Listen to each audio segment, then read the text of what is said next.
iri buru, Janlang wawi na iri buru.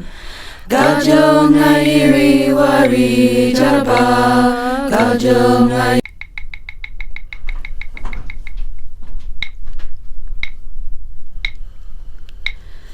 Janlang wawi na iri buru, Janlang wawi na iri buru. Gajong na iri wari jarba, gajong na iri wari jarba. Jakla jakla dara bara, jakla jakla dara bara.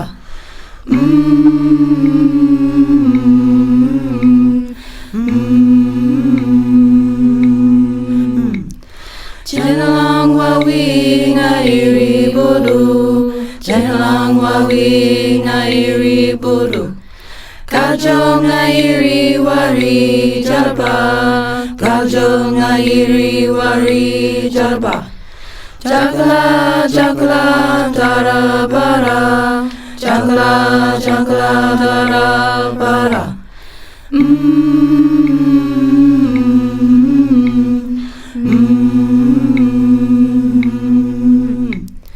Janlang wawi na iri bodu, janlang wawi na iri bodu. Gajong na iri wari jarba, gajong na iri wari jarba. Jakla jakla dara bara, jakla jakla dara bara.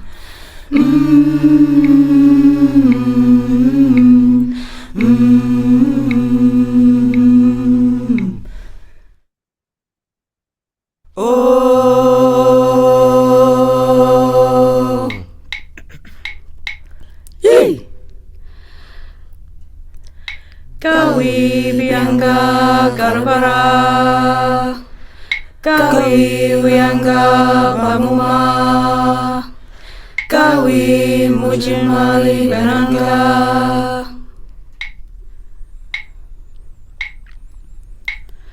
Dijliko miligada yang mala, warmi duya nurawa, nalawaya waru niri nara, nara yala mandi, mujin malenya bunu miliga, yang mayi bendaranga darangara, kawi, kawi, kawi, kawi. Dijliko miligada yang mala, warmi duya nurawa, nalawaya waru niri nara, nara yala mandi, mujin malenya bunu miliga, yang mayi bendaranga darangara, kawi, kawi, kawi, kawi. Yee!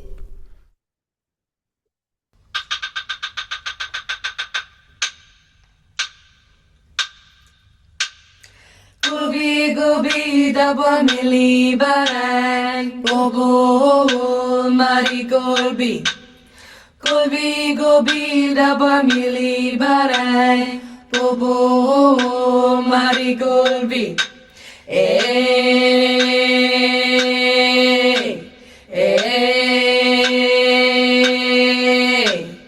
Golbi golbi dabwa mili barang, bobo mari golbi.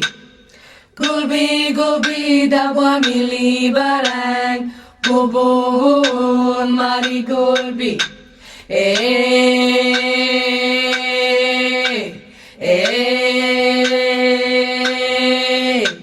Golbi golbi dabwa mili barang, bobo mari golbi.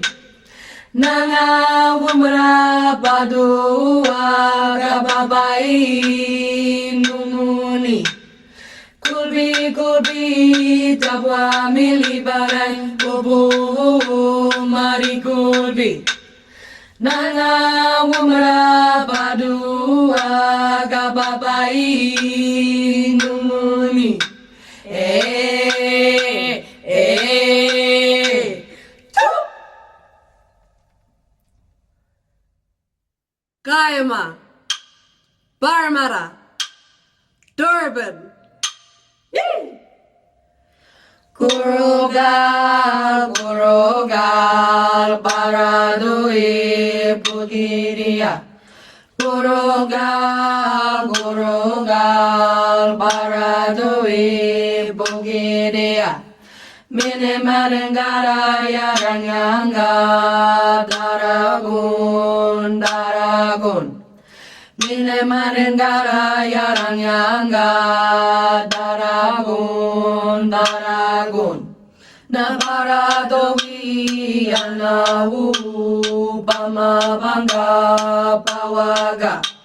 Nabaradowi anawu pamabanga pawaga.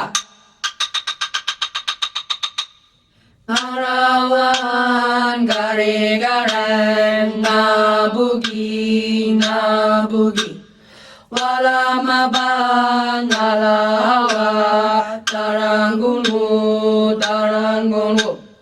Narawan gare-gareng nabugi. Wala mabangalawa tarangunu.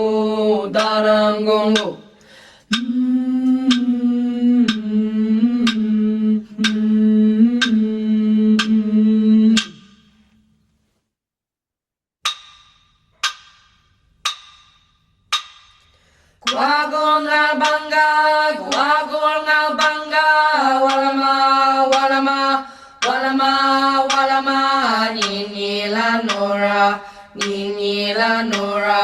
Guagol ngal bangga, walama, nini la nora. Walama, nini la nora.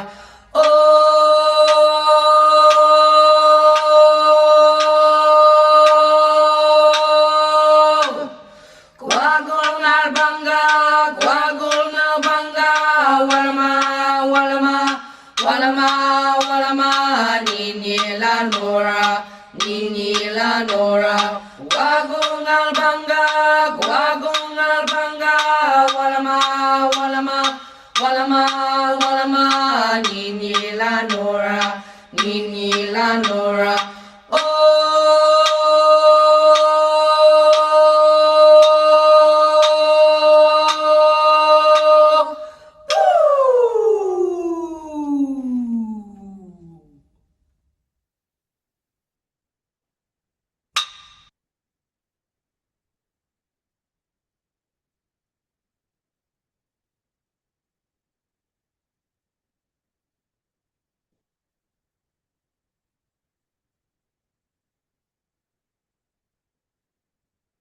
So thank you very much to the Janawi Dance Clan for that performance. Can we put our hands together again to thank them?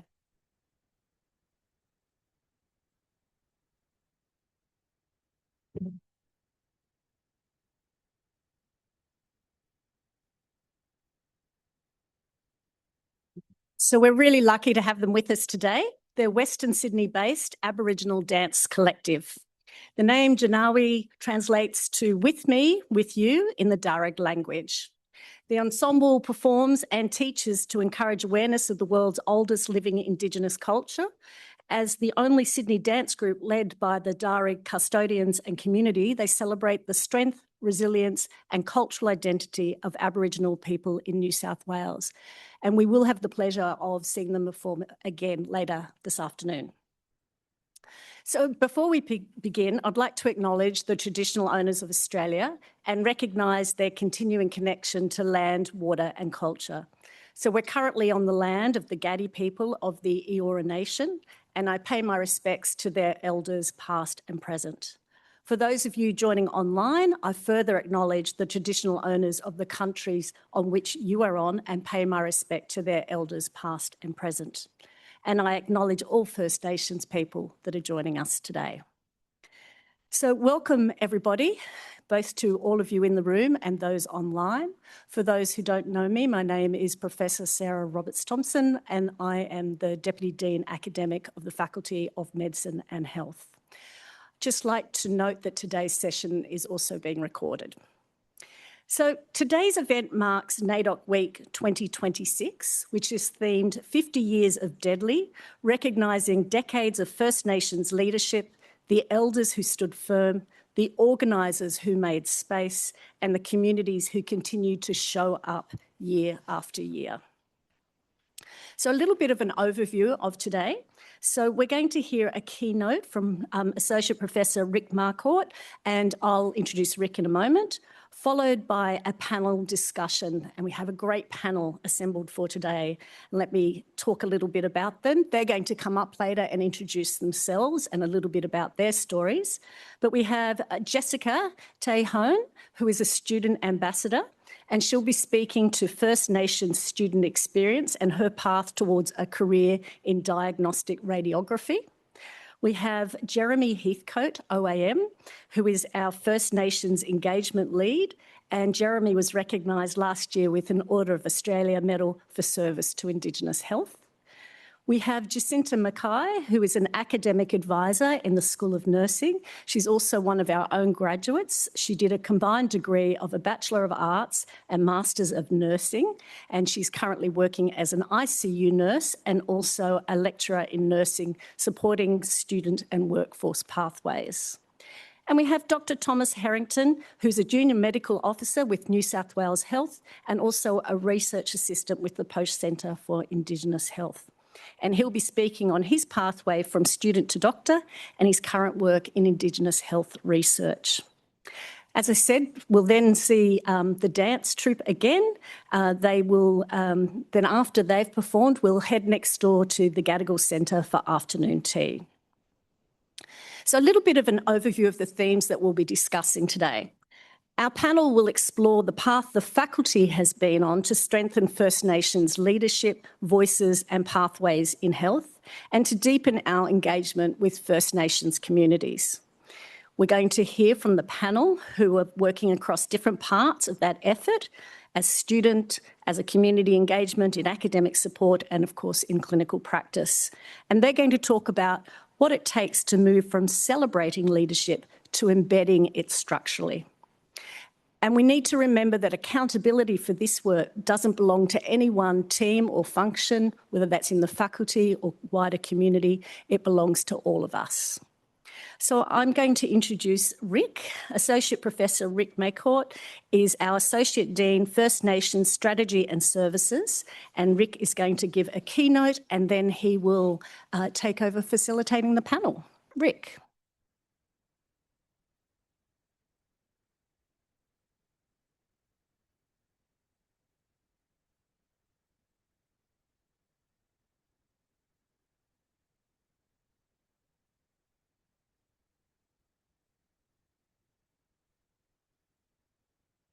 Ginagay Yandroninda Gariago, Ninda Doronyondi Bijiga Rikiga. Hello, everybody. Oh, mood lighting. I like that. My name is Rick. I won't reintroduce myself, but I do want to acknowledge that we stand on Gadi country here in the inner west of Sydney. And it is a place that I've called home for a really long time. I think when I acknowledge country, I often reflect about all of the sacrifice and the hard work that others have had to undertake for me to be where I am today. I stand on a platform of privilege that has been built on by successive, strong Black women who've had to give up a lot for me to be able to share my voice and my perspective. And I try not to forget that because as a bloke, ego is a bit of a thing. And I need to remember often, as Sarah just said, that I only get to do what I'm able to do and be part of what I'm a part of because of the hard work of so many who have gone before me. And in reflecting on that, I wanted to talk a little bit about legacy. I'm not sure if many of you have heard me speak of this woman before, but the Dr. Marianne bin Salek, the late Dr. Marianne bin Salek, was a cultural mentor to me. She was probably one of the scariest 5-foot creatures I've ever met in my entire life. Dark skin, curly hair, from the Northern Territory, pretty fierce. And I met her when I was 12, turning 13 years old, at an event like this, actually. She was coming with a bunch of lawyers to speak to the students at an assembly, and she demanded that she pull aside all the Aboriginal kids, and we have a little bit of a huddle. And I remember she went around in a circle and asked everybody what they wanted to do when they grew up. And I remember I went to a rugby school, right, St Joseph's College, and everyone answered, like, I wanted to be an NRL player. I wanted to be a union player. I grew up with Greg Inglis, so it was tempting, but I was a pretty chubby kid, so I knew I wasn't going to get away with that. And as we sort of went around the room, I really did think about what I wanted to do. And, you know, I was a bit arrogant and said, look, I want to be a politician. Right? And I thought, of course, I'm going to get some praise. Here's, you know, a young, ambitious Aboriginal man telling another leader that they wanted to do something with their lives. And instead, she admonished me. You know, she called me out in front of the entire room and she said, where is your ambition? And I was puzzled. Because I'm like, surely ambition to, you know, get into politics has got to be better than running on a field. But she said to me, look, mate, if you're going to strive to do something, then why would you bother striving to be mediocre? You know, politicians are probably the most mediocre bunch of the lot. But if you're going to be one of those, why don't you aim to be Australia's first Aboriginal Prime Minister? A nickname, PM, that has stuck with me since I was 12, almost 13 years old. And in fact, she sort of pulled me aside afterward and she said, F that. And she was a 70-year-old woman, mind you, who almost grabbed me by the collar. And she said, why don't you be the first black bloody president? And I guess when I lost her this year, I didn't make a fuss on LinkedIn, which I normally would if any of you know me. And I didn't try to draw attention to the legacy of this woman who had had a proud and profound impact on me and my leadership. Instead, I wanted to spend some time thinking about her before I decided to talk about her.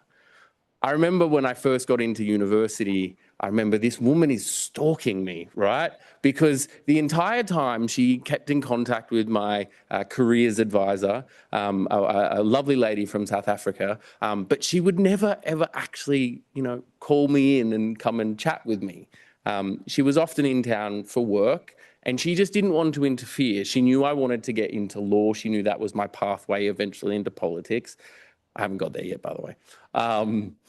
And she sort of just quietly sat on the side, letting me have my independence, which contrasted very drastically to the end of my year 12 studies. I was very close with the head of my scholarship foundation, who dragged me to St John's College and made me promise I would tell them a Catholic so that I could get a scholarship. And I did get into University of Sydney to study law. I did say no, because I felt like, you know, this bloke, I won't name them, still a good mate of mine, was pushing me to be somebody that I wasn't. I didn't feel comfortable in this giant, old, archaic sandstone place when I was 17. I'd just gotten out of an archaic, bloody sandstone monolith on the top of Hunters Hill. I wanted to see the world and look at it differently. And so I remember I got into law at Bond University, and in the very first week, guess who turns up on campus? Professor Marianne bin Salek.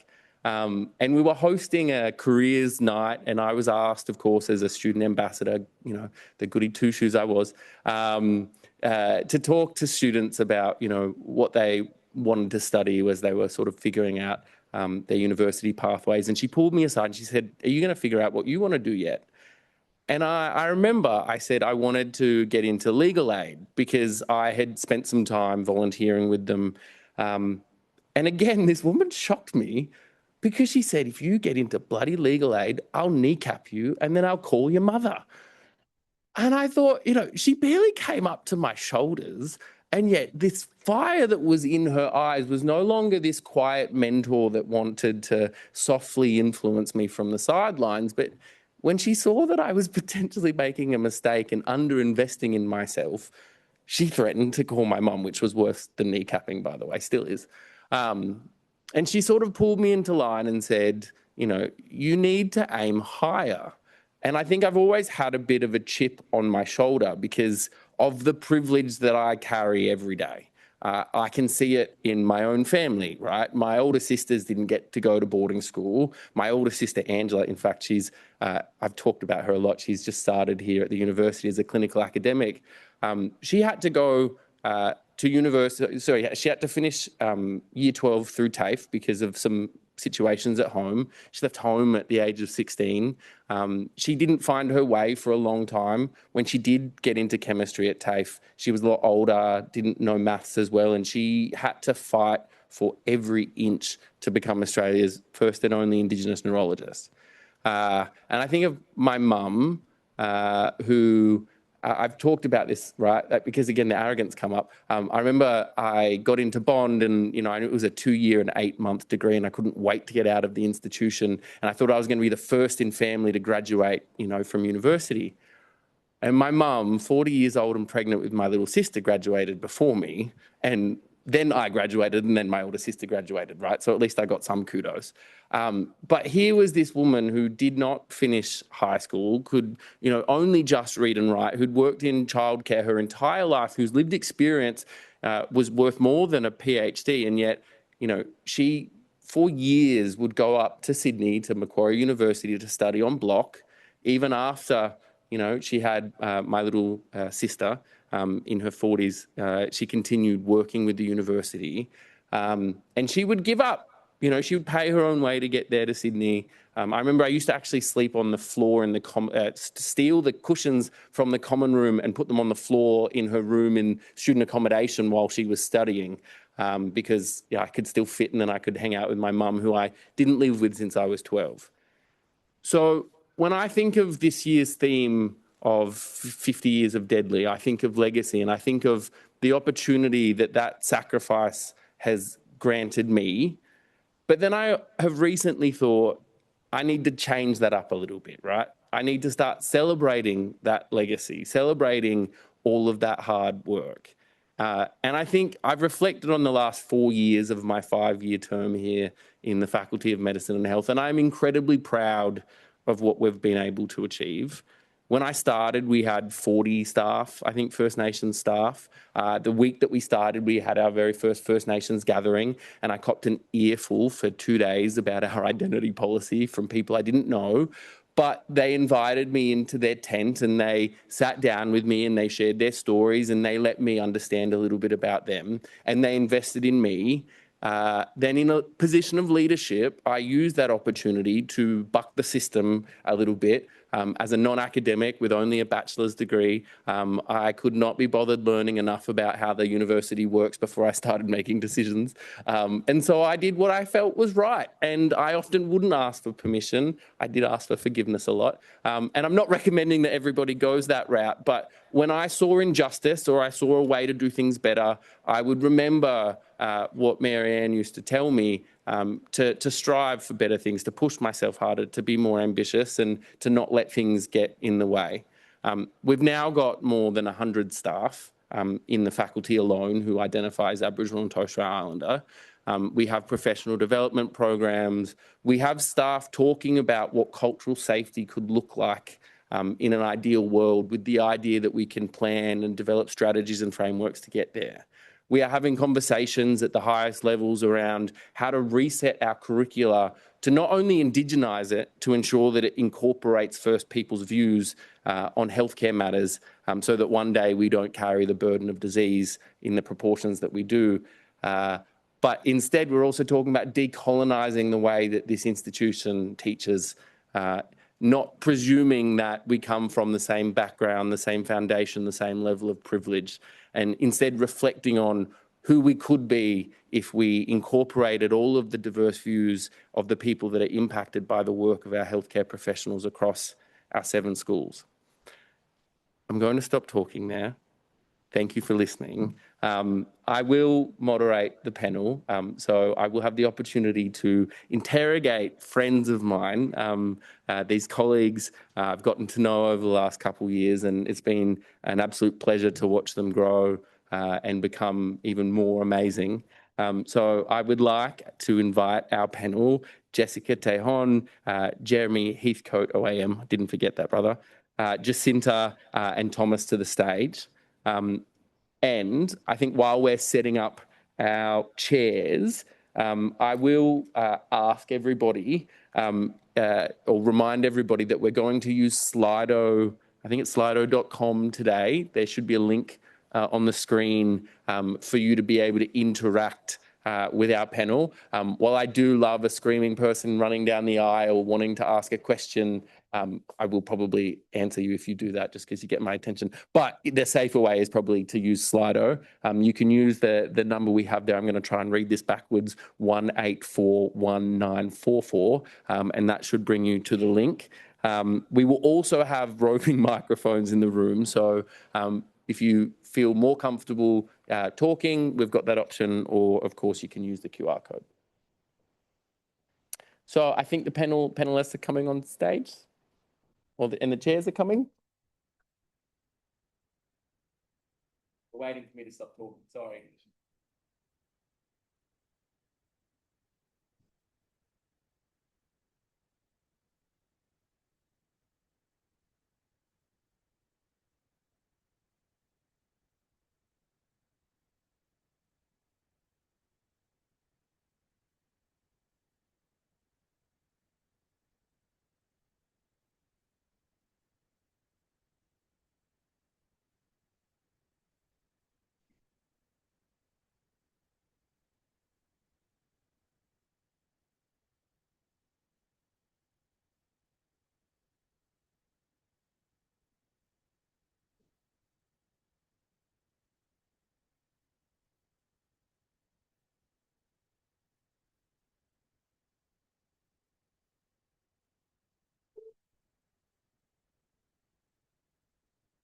All right.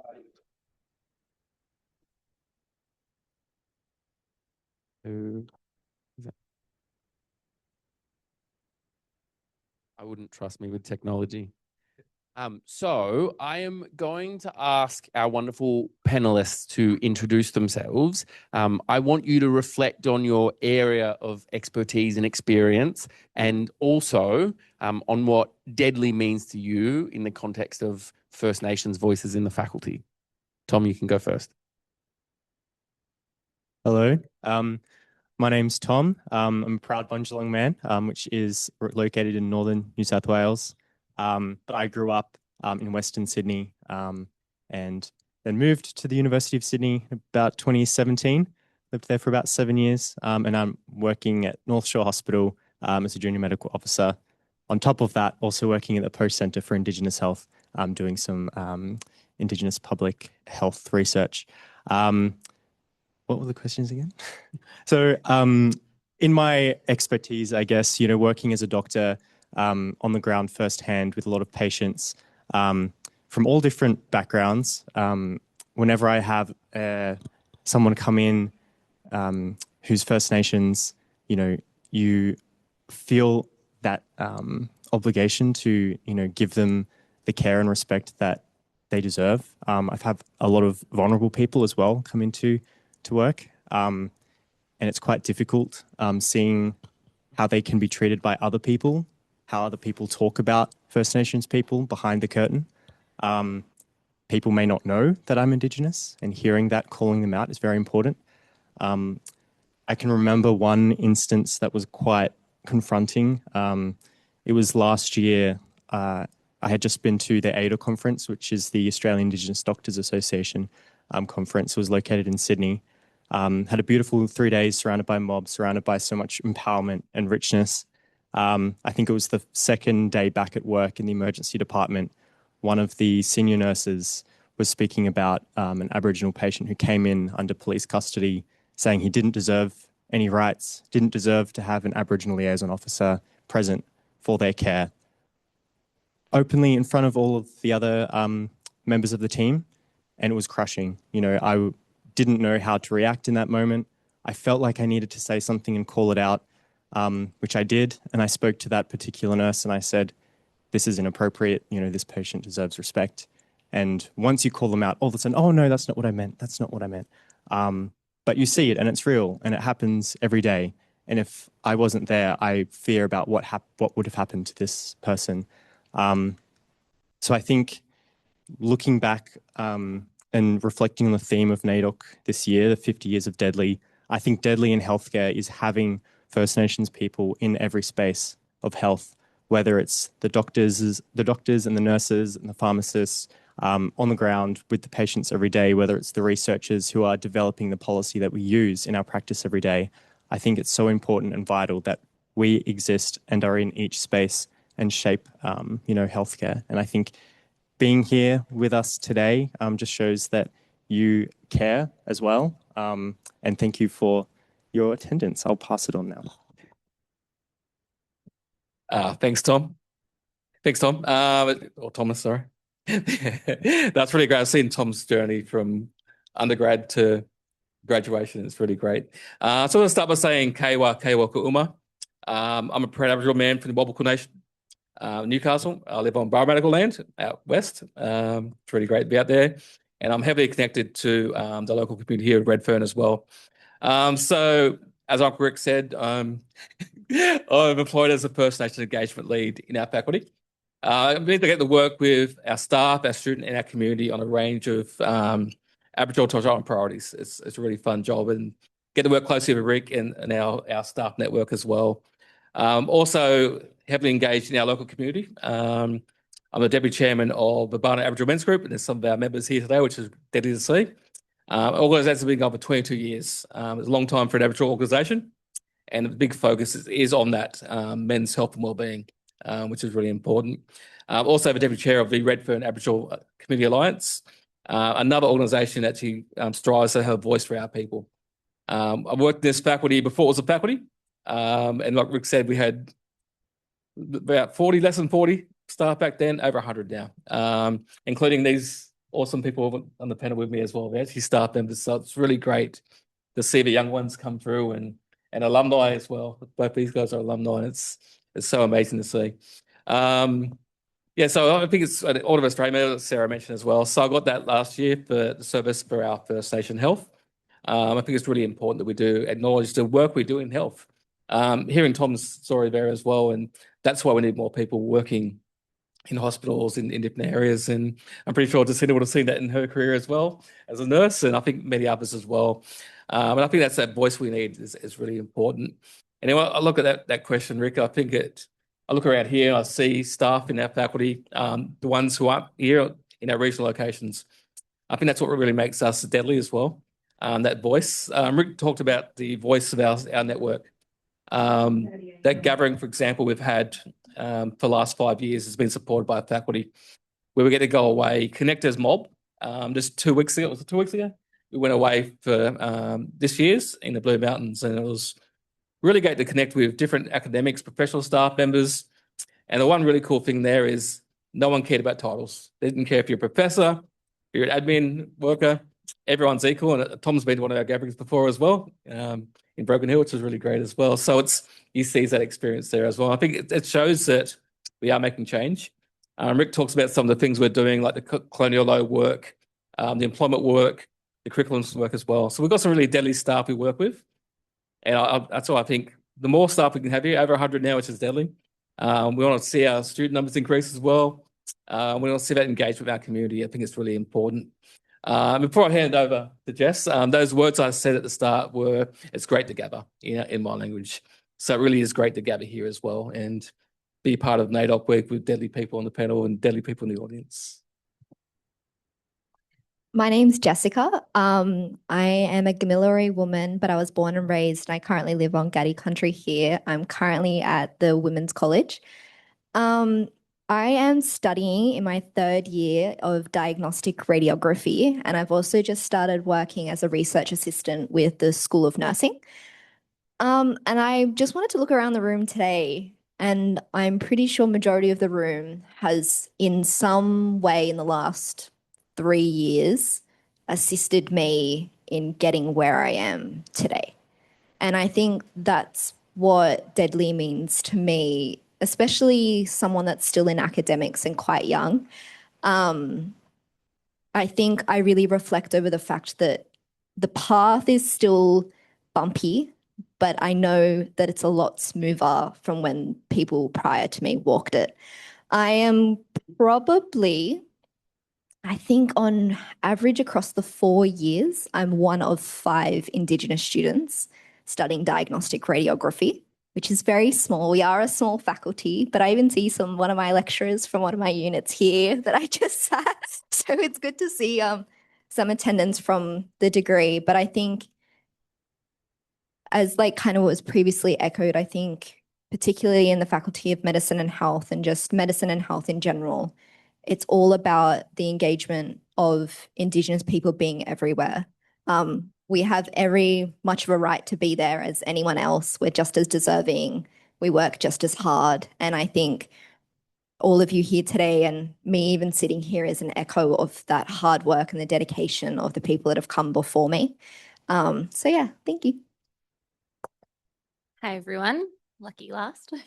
My name's Jacinta. I'm a lecturer in the School of Nursing and I'm a proud Wiradjuri woman. I work in the School of Nursing. I have a Bachelor of Arts, Masters of Nursing, graduate certificate in critical care. Now I'm enrolled in a PhD. Apparently I love studying and putting myself through pain.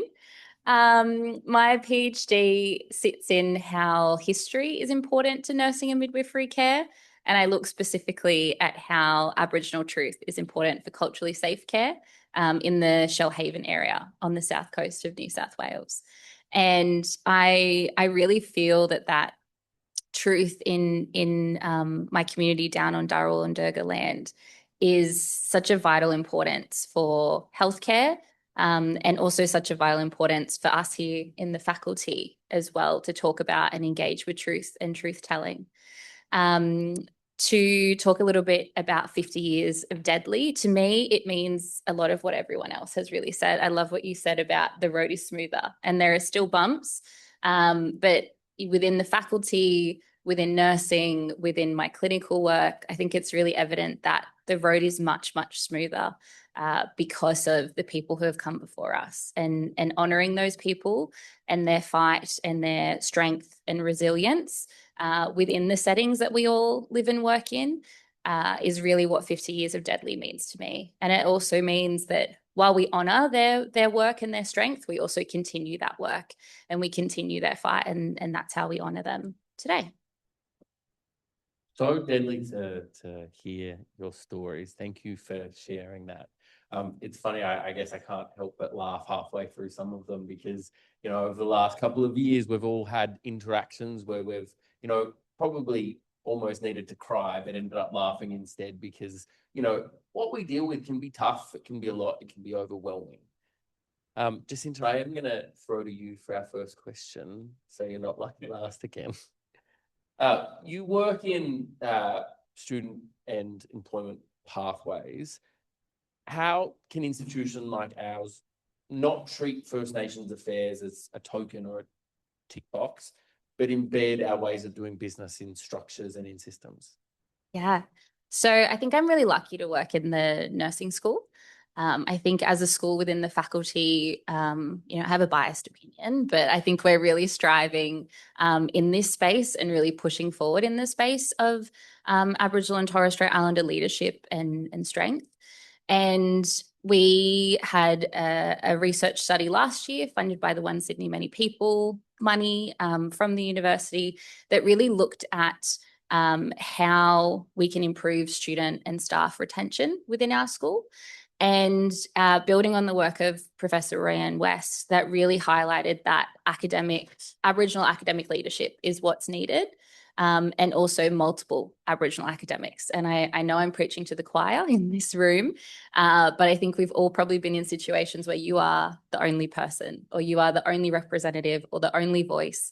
And very luckily in nursing, that is not the case. And we've really found that has also been really key in student experience and in student recruitment and retention. And while we continue the work and it's not perfect, having Aboriginal leadership within the school at a governance level and also in education to interact with students has been really vital as something we've identified that is important to increase our numbers, because as many of the other schools would really love to increase our numbers. Another thing that came out of that study was the importance of truth telling. Everyone who we yarned with about that was a previous student or staff member of the school, and everyone talked about how truth telling is really vital to making people feel safe in this environment that has historically harmed people. We would be wrong to sit up here and just talk about all the great things the university has done without also talking about some of the harm that it has caused. So that truth telling process, I think, is also really important in recruitment and retention of kind of deadly mob into our faculty.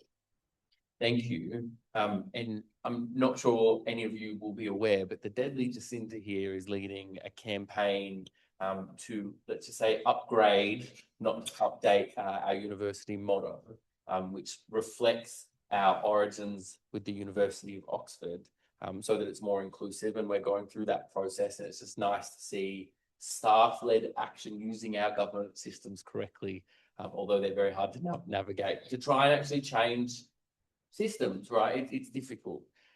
Tom, my next question is for you, and it is about pathways, given that you've transitioned from undergraduate, postgraduate, and then now working in academia.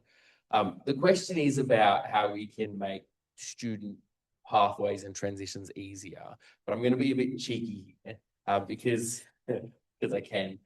We recently had a round of applications for a scholarship program. I'm going to dob Tom in. Tom put his hand up. And we had enough money. We had enough applicants. We could award it. The problem being is that the eligibility criteria, which were very, very detailed, didn't enable the combination of the school that was leading the degree, even though it was being taught primarily in another school, for it to work and for that eligibility criteria to be applied in the case. Now, that sounds incredibly silly to me, and we couldn't do anything at the time, but I would like you to reflect on the challenges and the barriers that make that transition difficult and what we can do better. That was a bit cheeky of you. I'll start from the beginning. I mean, transitioning from high school to undergraduate was immensely difficult. Not only was I the only Aboriginal student in my class, I was also the only student going to the University of Sydney. So coming from that small public school in Western Sydney to an institution like this was immensely difficult. The Gadigal Centre, or what was known back then as Menayura, was the bridge that made that a lot easier. We had a 2-week academic program before we start university, which is where I made all of the friends, and most of them I'm still very close with today. The academic support, the mentorship that you get definitely makes that transition easier. I rely heavily on my friends and my network, and I found that, you know, university isn't easy, but it definitely is that challenge. The transition between an undergraduate and postgraduate, as I'm sure a lot of people in here know, is also quite difficult, but the Gadigal Centre was always there. You know, continued support, academic and mentor-wise, but then also being able to be on the other side. And I used to tutor people, and I used to give my time to mentor others that were coming through. And that circle of giving back, you know, gives you that sense of fulfillment. The point you raised about that scholarship that I applied for was, yeah, it was quite confusing. I've worked for the University of Sydney. I had studied multiple degrees here, and it was still very difficult to navigate. It meant that I did have to drop out of that course, unfortunately, because financially I just couldn't, you know, make it work at the time. What the university could do better, I mean, I feel like there's a lot of red tape. I feel like there's a lot of things that are intentionally confusing to kind of catch you out. Unfortunately, that wasn't my first experience of navigating difficult situations. I had scholarships taken off me when I was in undergraduate because of fine print that actually didn't really make sense, but kind of did. And luckily, I had the support of the family that had donated the money to the university on my side, advocating for me. But it was an issue that happened every single year, and it was reinstated every year, thankfully. but it's because I had those people in my court and on my side. If I didn't have that, I wouldn't have a leg to stand on. So I think, I just think that there needs to be a way of, simplifying things, because it doesn't need to be as difficult. Things are already difficult enough as it is. Yeah, I think there's things that are changing. The First Nation staff network that we do have gives our mob access to people in those positions to advocate for us, and I know you've done that a lot for me, which I'm grateful for. But yeah, it's tricky. I guess the reason why I wanted to raise that, it is something that we are looking at as a faculty. I'm sure many of you have heard experiences like that before. Mood lighting again. Just I was about to shout out our dean, John Prince, is actively looking into how we can untangle really complicated, application and eligibility criteria for scholarships. But our medical students who study full time, I remember I sat down with someone that we got through after almost 6 years of studying, who had spent 4 years missing Father's Day because they lived back on country, their family were back on country, and they had to redo exams. And when you do that, when you have to do additional examination, it's often in the break that our medical students don't really get. And so basically 4 years non-stop of studying and missing family commitments. Trying to then fit in work means that you have to choose between sleep and study. And that's situations that we're actively trying to avoid, particularly for our First Nations students, so we can get more medical students, more doctors, more nurses. Currently have 29 First Nations potential medical students that have put their hand up interested to study with us next year. So if we're going to open our doors, we need to make sure the processes are easy to navigate. Jeremy, you do a lot of navigation. Thanks for the uncle reference, by the way. Got in first. Now, we are going to bask in your glory for a second. You were awarded the Order of Australia medal, which is pretty bloody deadly. You didn't even puff your chest out that much when you came to work the next day.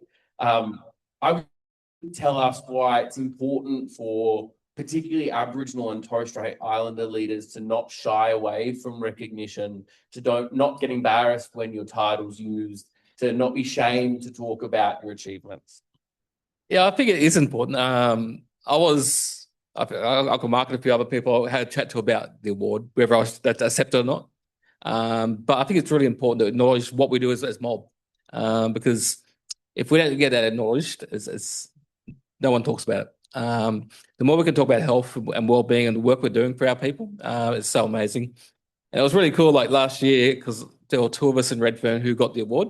And we both didn't know. It was like really weird until NAIDOC came out to one of our campuses at a Rabbanu campus precinct and did an interview out there. And I asked who else got it, and they said Arnie Millie from Redfern. I said, so it's someone I do a lot of work with as well. And it's really important just to remember that connection. And I think using that title, like Sarah's got her AM title as well, it's really great that we acknowledge that work, because a lot goes into it. It's not about us either. It's about those around us who support it. I wouldn't have got the award unless our community members supported what we're doing. Our faculty supports what we're doing.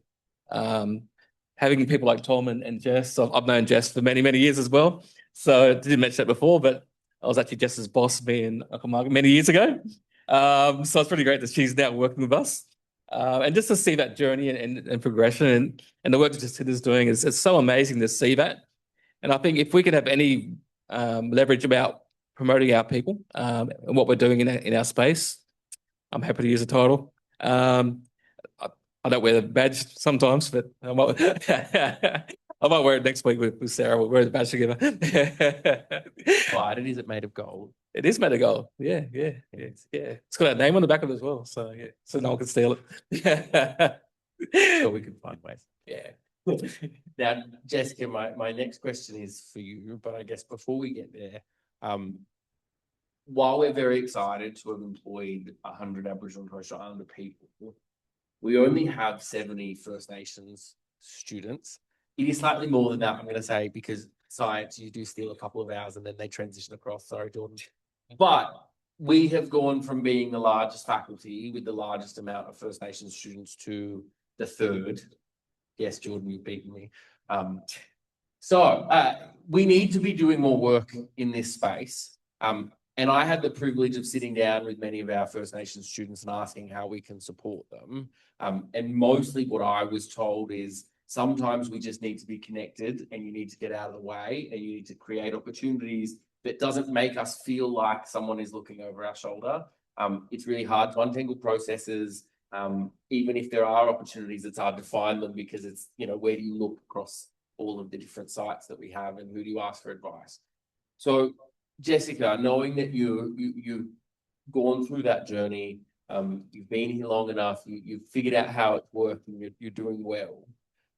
What can we as a faculty do and what can each of us as individuals do to help our students find their way in what can be a really big, scary place? I think the biggest difference that I had from going from a previous university to University of Sydney was presence. That made the biggest difference for me. Just knowing that someone was there, not even to talk about problems or anything like that. It was just a hello in the morning. And you start to see familiar faces around more, particularly the Gadigal Centre made a huge difference. And when you kind of start that, oh, hi, my name's Jessica, you know, hi, I'm studying this, you start to get a little bit more familiarity and places start to feel a little bit more like home. So when I walk into the Gadigal Centre now, shoes off, like I make myself comfortable. I'm knocking on people's doors. I'm like, how are you? But I think it's presence within the faculty. When I first came here, there was 3 of us studying diagnostic radiography, and now there's 2. And it's me and my friend, and we're in our 3rd year, and we had no idea. There was no tutoring for us because we're quite a small faculty. It's around maybe 90-something students in the year group. There was no tutoring. I had no idea what I was doing. Physics is a prerequisite. It's now assumed knowledge. I've never done physics in my life. I just struggled through standard maths and I was so lost. I had no idea what I was doing. I was very fortunate because I had a very familiar face that I followed from Macquarie Uni to Sydney Uni, who kind of really encouraged me to kind of back myself and that I was capable of doing the degree that I was doing. But I think having a familiar face within the faculty makes a huge difference because it gives students the space to come and ask for something. Even if it's just, can I how was your weekend? And I think that really opens up the door for students to be like, hey, I saw this or I'm uncertain of this. How do I go about it? I'm not a shy person, so I'm never scared. The worst answer I'm going to get is no.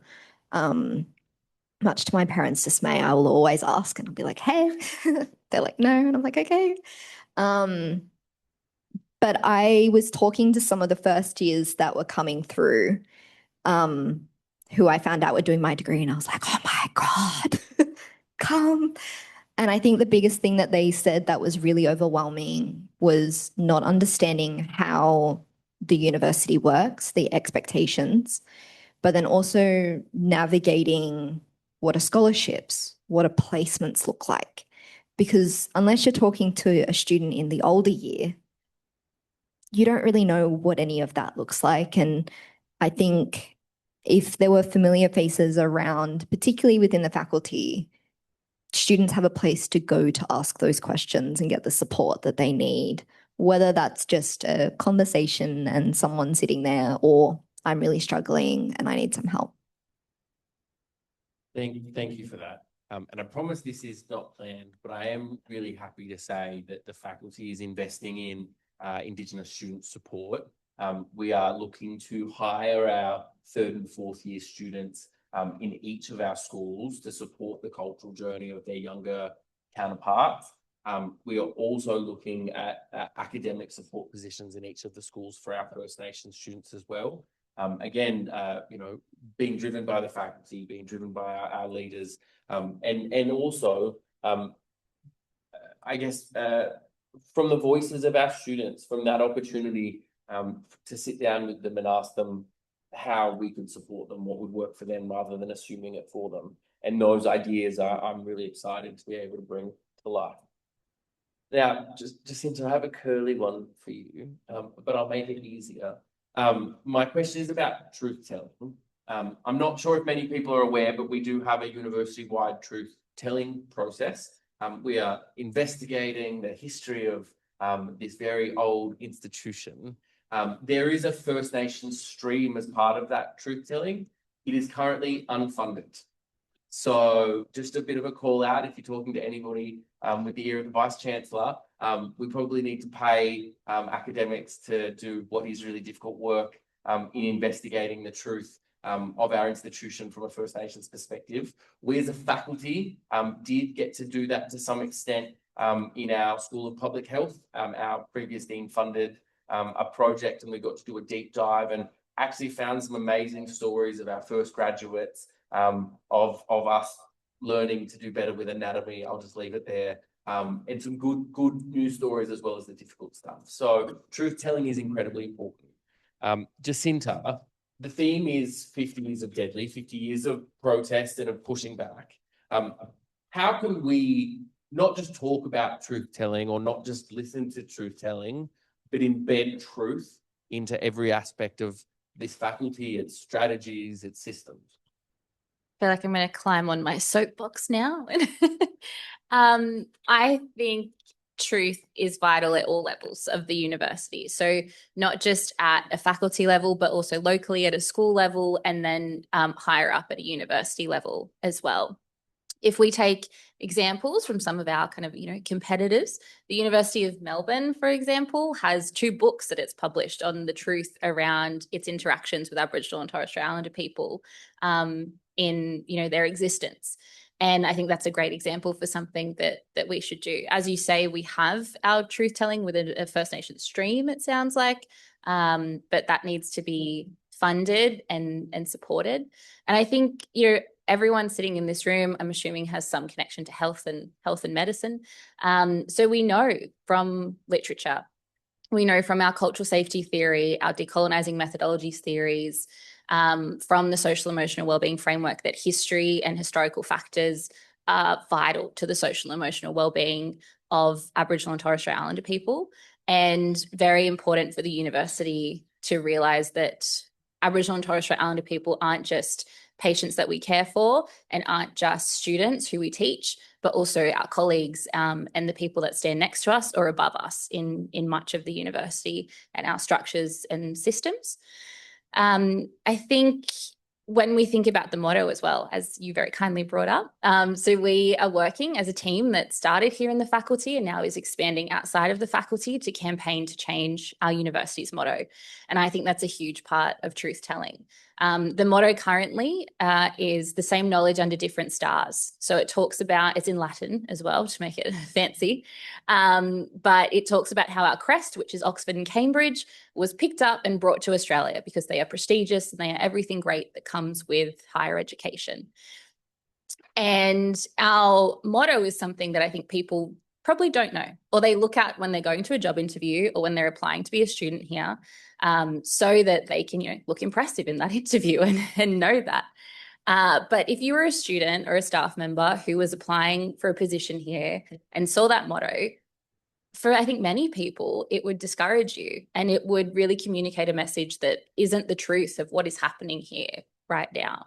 I really think we're doing a much better job than that. And I think the faculty is doing a lot better than that. So I think it's important to have those structures and symbols resemble what we're actually doing. And I think it's important, as I said, for those local levels as well, the individual school level all the way up to the university, to tell truth, because we know that it is what is best for our staff, what is best for our students. and also for the community at large as well, because the university has interacted with the community in many ways in the last, 175 years, whatever we just celebrated. It's been a long history. And also, I think really important to talk about truth and what is truth? Like, what are we looking for? It's not just history. Truth transcends history. It's not just the past, but it comes into the present and the truth of our situation at the moment. And I think that's where the 50 years of Deadly comes into it, is that truth is not just looking at the 50 years in the past and going, great, tick that box. But truth is bringing that into the present and talking about how it is affecting us now and how it will continue to affect our future, and making plans and strategies that align with the truth of what we're actually doing here at the university. Thank you for that. I agree. I think if anyone knows me, I'm not one for shying away from truth, even when it's probably not a good idea. Tom, my next question is for you. We at the university in the faculty have the Post Centre for Indigenous Health. It is a flagship centre and one of the largest contributors to Indigenous employment in the faculty. We have many of our senior First Nations professors and associate professors based out of this centre. They have a lovely little home that you're hopefully outgrowing in Edward Ford, given how many people are down there. My question is, how has your experience as an introduction to research, particularly as you were studying, helped shape your views and perspectives of healthcare and to improving outcomes for mob? I think what working with the Post Centre made me realize is there's so much that we don't know, and there's so much that we strive to know, but being able to find those answers is very tricky, and it needs to be approached very delicately, and it needs to be approached with thought and consideration. You are correct. There are some incredible researchers down at the Post Centre that are leaders in their field, and on an international scale as well. We have visitors from other countries come to the Post Centre, share their knowledge, and we share knowledge that we have as well. I think you're right. I think we are a large centre relative, but we are small. We are mighty, but there are plenty of other areas of public health or health in general that, need investment. And that's why it's really lovely to hear some of my colleagues that are looking forward to careers in academia. While my path is looking more practical, being able to dip my toes into that field grounds me. There is a bit of a disconnect between theoretical literature and how things apply practically. So I think bridging that gap between the two is something that I can bring a perspective to. But yeah, I think we need more. I think the Post Centre would benefit from being even larger, and I hope that we do outgrow that space and we recruit some brilliant minds, and watch this space. Agree. Small but mighty is a very good way of explaining the Post Centre. If you've ever been in a meeting with Professor Michelle Dixon, mighty is very much a word you would use. Look, I have heard from the Post Centre who punch well above their weight that one of the largest ways that we can impact First Nations health research is by impacting non-Indigenous researchers. And not to toot the faculty's horn again, but under George Karyanopoulos, we have just created the very first First Nations research navigator team, not for our First Nations staff, but for our non-Indigenous staff to be able to access, to navigate the complicated worlds of Aboriginal and Torres Strait Islander research ethics, how to do engagement, how to do things correctly, knowing that a majority of our research is not conducted by mob. While we're changing that, there's not enough of us. We still need to do the research. So I'm really excited to be able to support our non-Indigenous colleagues to engage in the right way and to have the right impact. Jessica, my next question is for you. I'm gonna swap it up from what was written for me. Can you tell me about somebody that inspires you in healthcare? And in the theme of legacy, what are some of those attributes that you see in that person that you want to carry forth?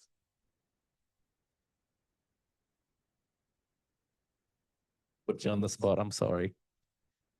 That's all right. I actually think the person, I don't think it's one person that I look up to in the aspect of healthcare, and what type of person that I want to become. I actually look at patients. They're my biggest kind of motivator on what type of healthcare professional I want to become, especially as a student. We do in diagnostic radiography, we do over 1,600 hours of clinical placement. That's a lot. I don't think I've had a holiday since my first year. I'm currently taking a day off clinical placement to be here. But it's watching through those interactions with patients become my biggest motivator. Particularly, we have to do a rural placement. And I think that was my biggest eye-opening experience. Me coming from Sydney, I went out up to Grafton by myself. It's 10 hours away. And I stayed in the nursing's quarter for 6 weeks and I worked shift work. And that in itself was so eye-opening because I don't think I've ever been that tired. And I watched the way that the radiographers interact with emergency patients, fracture clinic.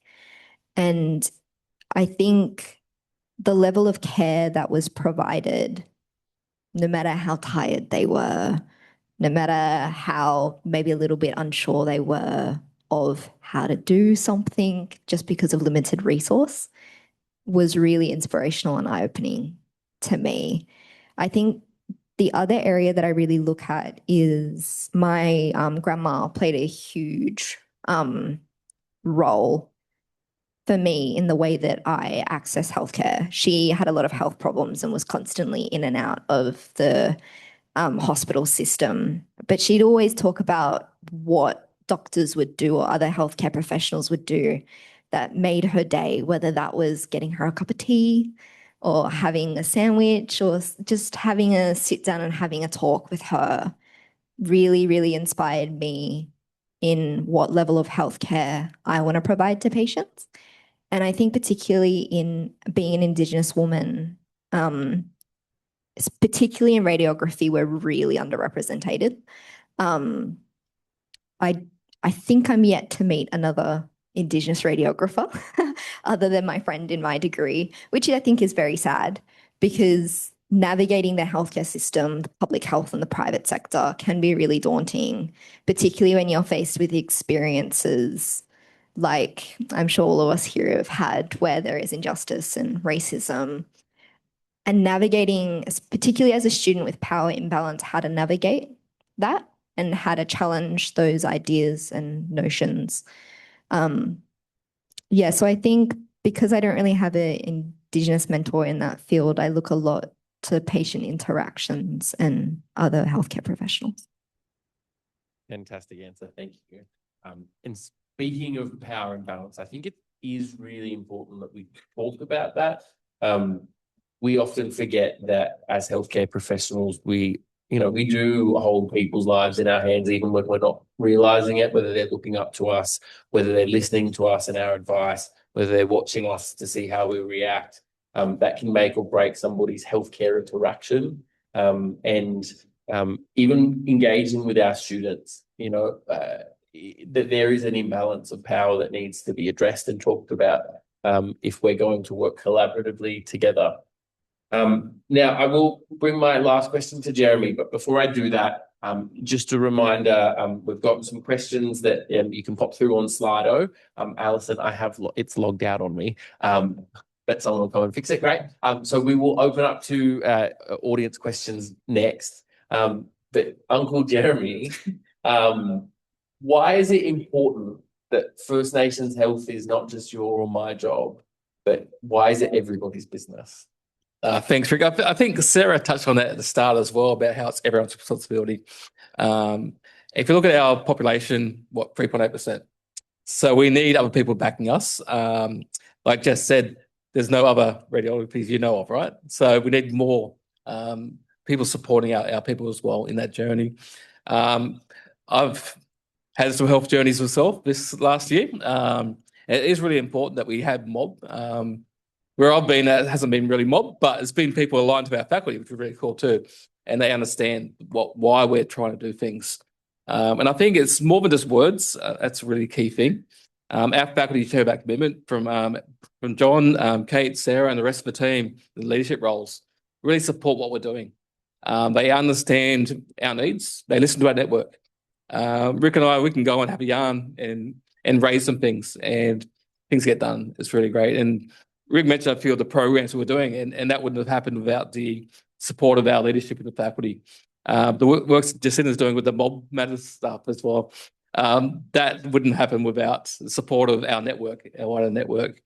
People like Tom gives back. I mean, that's really important. No, because I remember I had a chat with you last year about some things and gave you some advice, and it's really great that you can actually work with our team. Even today, I saw some stuff on our chat from the last gathering about supporting each other in academic wise and things like that. So it's really cool to see our mob work together because we want to see everyone succeed, but we also want to see everyone else supporting our journey as well. And if you look at the project team, they've been supporting us, and majority of them are non-mob. We've got one deadly staff member who works with us on a few things. I won't shame her out, but she does what I'm talking about.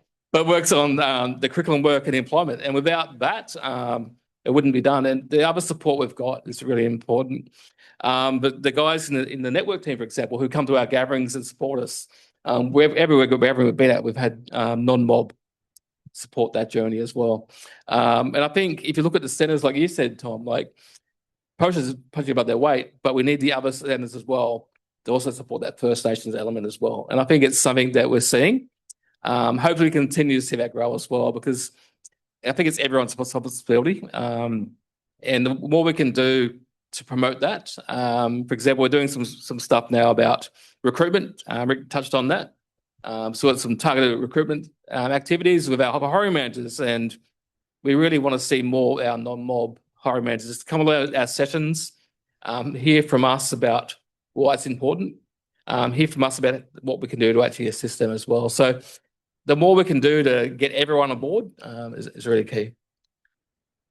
Thank you for that. I absolutely agree. It's been great to be led by our staff and students, and also to have support. I don't like being told no, and I feel like it doesn't happen too often in the faculty, which is great.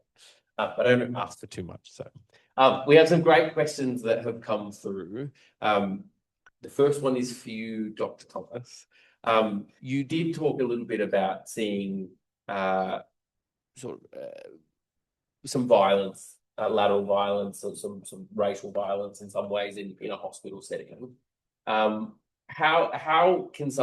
do we respond, particularly, I guess, for people that might be a little bit afraid to call it out on the spot, particularly if you're a non-Indigenous person?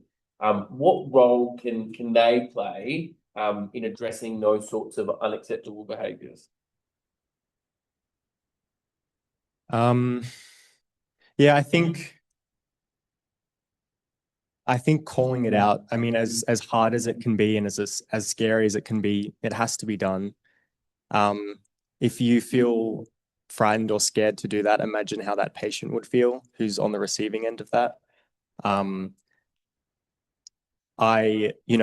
When I experienced that in the emergency department, I felt uncomfortable. I felt worried about, if I bring it up, are other people going to dismiss that? But if I didn't do that, I worry more about what could have happened. Would their medical needs not have been taken seriously? Would they have been dismissed? Would they have just been turned away or made to wait, excessively long hours because no one wanted to see them? I think, especially in the medical field as well, it can be really hard because a lot of the people that are senior to you can really make or break your career, which I think a lot of people worry about as well, especially with women in my field bringing things up. So imagine the compound of being a First Nations woman, bringing something up to a senior colleague, worrying that that could severely detriment your career. But I think first and foremost, we have to be there for our patients. There are other avenues, you can raise it to, the admin or to other colleagues. But I think being very direct is needed and is important. There's strategies that other people use of calling it out, asking, "Oh, why? What do you mean by that?" And making someone explain to you why they think that's funny or why they think it's appropriate to say in a work setting. And it's not aggressive or argumentative. You're questioning them. Why do you think it's appropriate to say something like that? And then you can watch them squirm a little bit, which is fun. Always fun. But look, I think it is a good point. There's ways to call behavior out. There's really explicit, stop it, don't like that, particularly if you feel like somebody is in danger. There's other ways of making people reflect on their behaviors, making them question things, but also using the right avenues, not necessarily having to call it out then and there unless it needs to happen. Jessica, there's a question for you. Somebody, anonymous, Marnie actually, would love to hear your thoughts on how we can further smooth out some of the bumps that First Nations students encounter throughout their degree, not just when we bring them on. Where do I start? No. I think the Gadigal Centre has done an absolutely amazing job at trying to streamline the transition from high school to university, regardless of the degree. I think the biggest struggle is, personally, in my experiences within the Faculty of Medicine and Health, a lot of students don't understand what it means to be in the Faculty of Medicine and Health, and their own personal experiences with the healthcare system is their judgment of what health is like. And when you sit down on your first day in your first lecture and you sit there and you're like, oh, so that's like, this is what I think this degree is going to be like, or this is what it means to be in the Faculty of Medicine and Health. But also just the demand that lecturers, teachers, even us as students, we put on ourselves, it kind of creeps up on you a little bit. Like, you don't expect it, and okay, like, I'm expected to perform at this level, all right? I think to streamline the bumps I think the biggest thing is having support. And I think having older students is an amazing idea to help mentor students within the faculty, because if anyone's going to know what's ahead on the road, it's a student that's already done it, particularly if there are other First Nations students, is great. But I know that's not always applicable.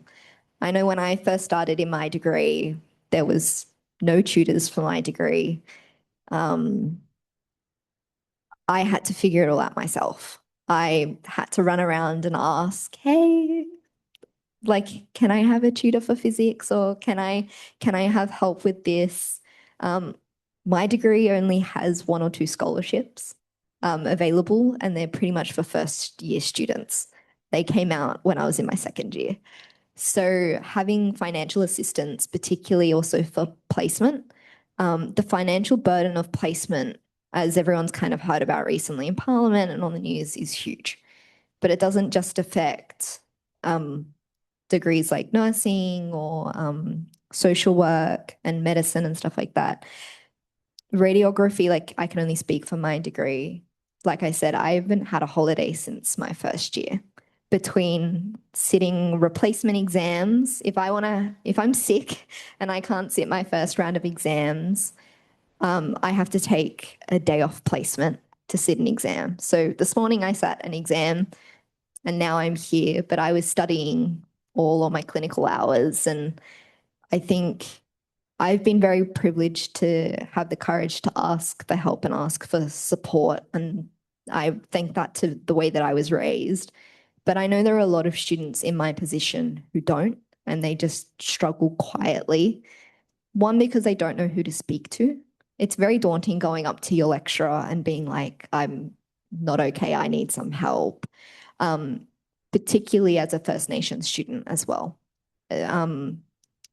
We come in through Gadigal program, and I think everyone in the Faculty of Medicine and Health to some degree has imposter syndrome.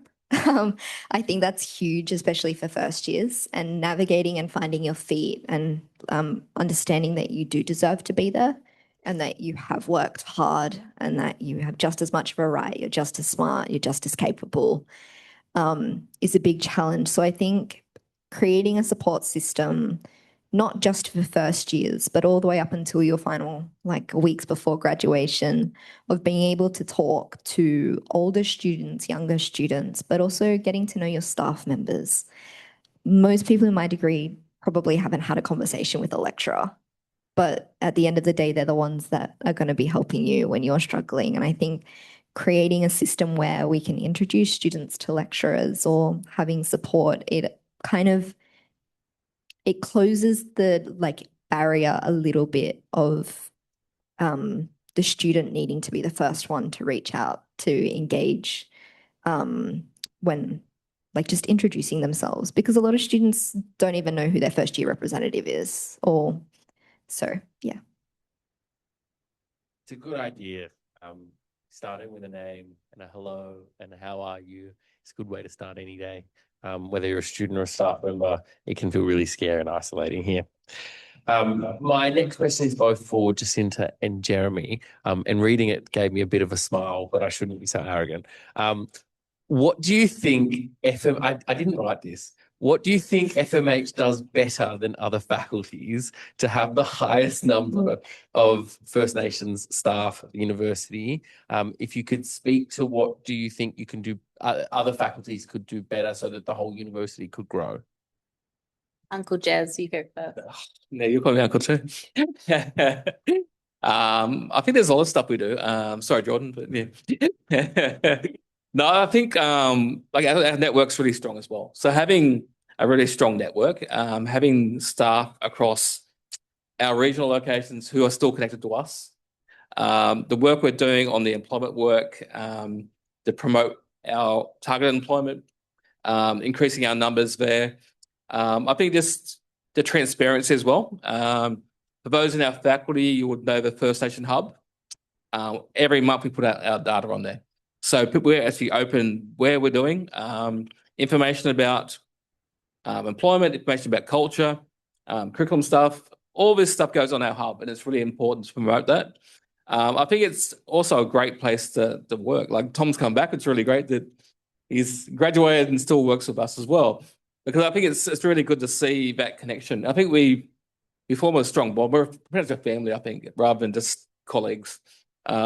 We can catch up and have a yarn about anything. And I think, like I said before, with our professors, admin, everyone's the same.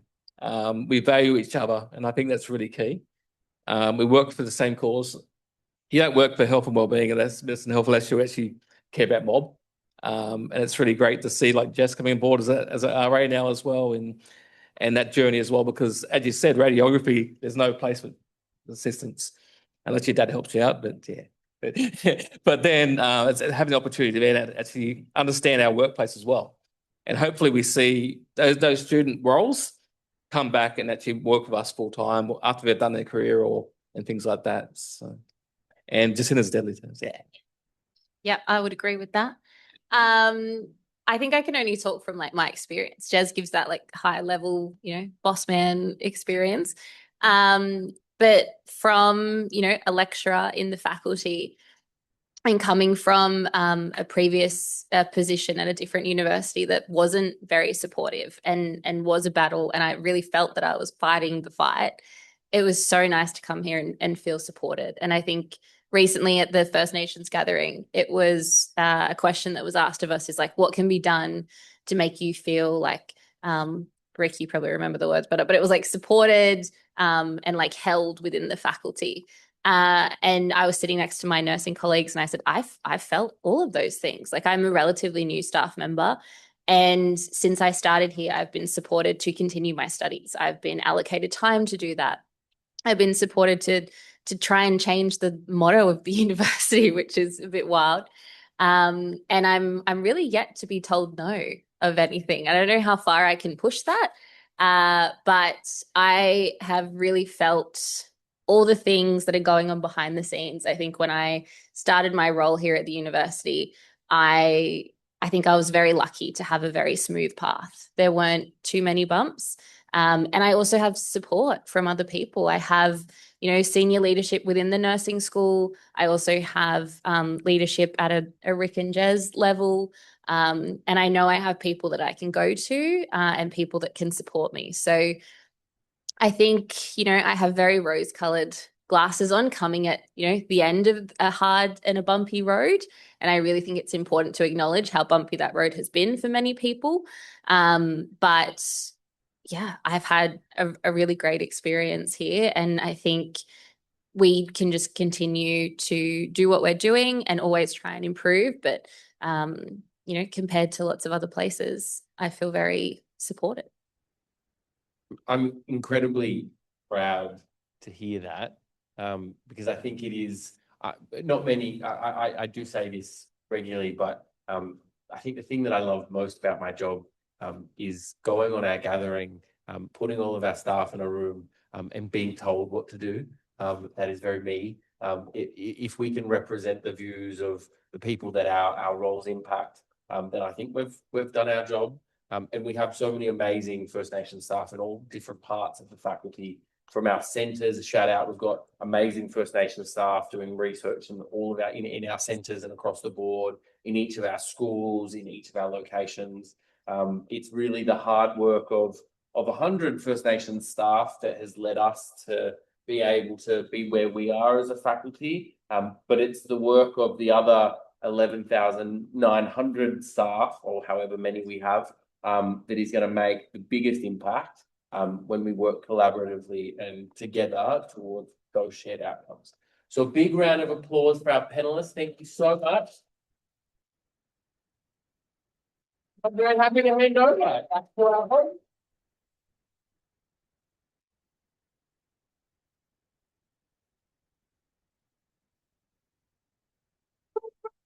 Okay, so just some reflections there. There was very, very rich conversation that was just had here.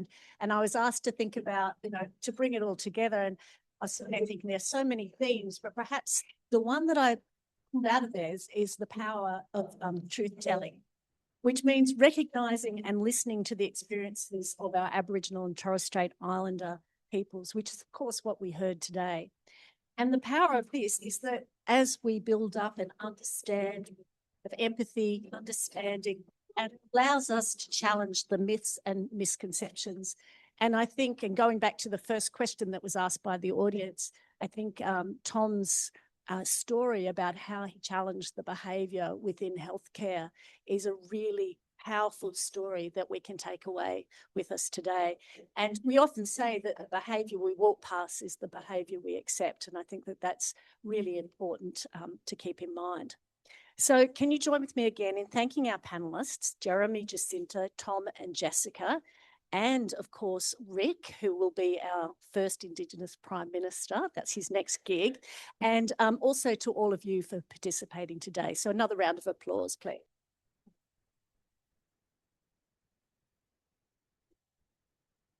What happens now is that we are going to welcome the Janowi dance clan back to dance for us again, and then we are going to go out the back to the Gadigal Centre for afternoon tea. Before I bring them onto the stage, I will just, and we'll probably bring up the screen now, just a call to action while we're getting ready. So universities have a unique opportunity and a responsibility to help shape a better future through our education, our research, and the communities that we build. But it's not institutions that create change, it's people that create change. So when we leave here today, may we all commit to playing our part, because meaningful change is always a collective endeavour. And I'll hand over now to the dance clan, and when they finish, if you can give them a very big round of applause. In fact, we might start with a round of applause, please.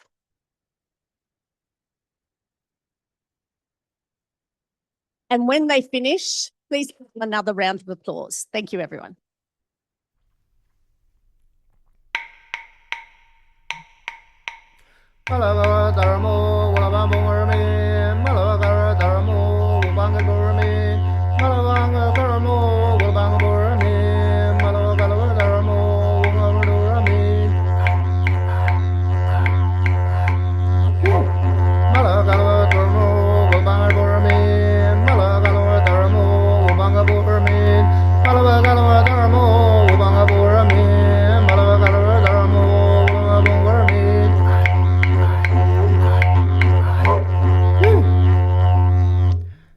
banga jugama dilla banga jugo dilla banga jugama dilla banga jugo dilla banga jugama dilla banga jugo dilla banga jugama dilla banga jugo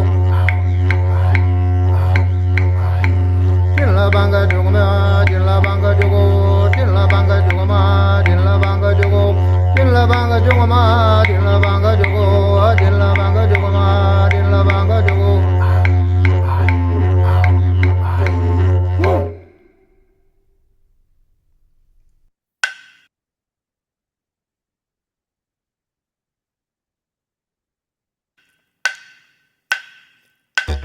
Malabanga ira nara mijara, malabanga ira nara mijara, ngairi mana mari magora, ngairi mana mari magora, malabanga ira nara mijara, malabanga ira nara mijara, ngairi mana mari magora, ngairi mana mari magora, come away, magora, magora, come away. Malabanga ira nara mijara, malabanga ira nara mijara, ngairi mana mari magora, ngairi mana mari magora, come away, magora, magora, come away. Malabanga ira nara mijara, malabanga ira nara mijara, ngairi mana mari magora, ngairi mana mari magora, come away, magora. Magora, come away. Malabanga ira nara mijara, malabanga ira nara mijara, ngairi mana mari magora, ngairi mana mari magora, come away, magora, magora, come away, come away, magora, magora, come away. Yay!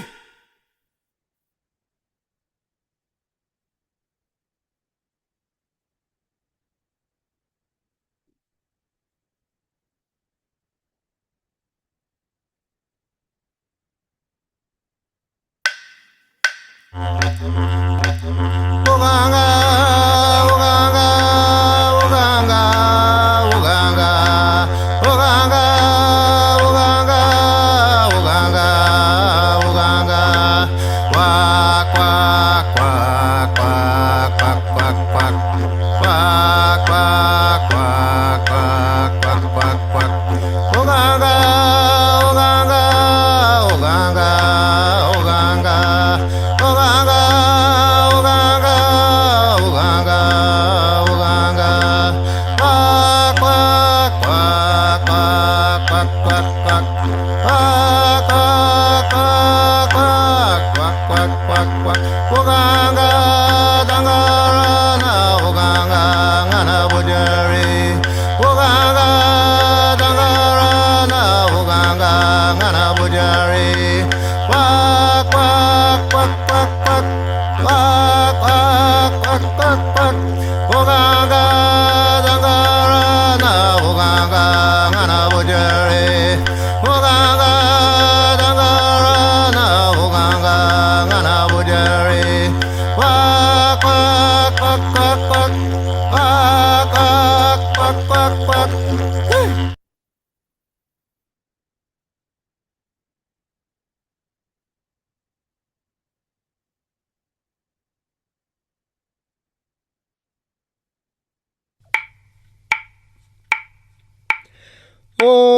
Oh, tara, yee, karaga, yee, kamera, yee, yara, yee, tara, yee, camarada. Kamuyoniya, Yanaroniya, Kamuyoniya, Yanaroniya, Dubang Duga, Dubang Duga, Dubang Duga, Dubang Duga, Kamuyoniya, Yanaroniya, Kamuyoniya, Yanaroniya, Dubang Duga, Dubang Duga, Dubang Duga, Dubang Duga, Kamuyoniya, Yanaroniya, Kamuyoniya, Yanaroniya, Dubang Duga, Dubang Duga, Dubang Duga, Dubang Duga, Kamuyoniya, Yanaroniya, Kamuyoniya, Yanaroniya, Dubang Duga, Dubang Duga, Dubang Duga, Dubang Duga,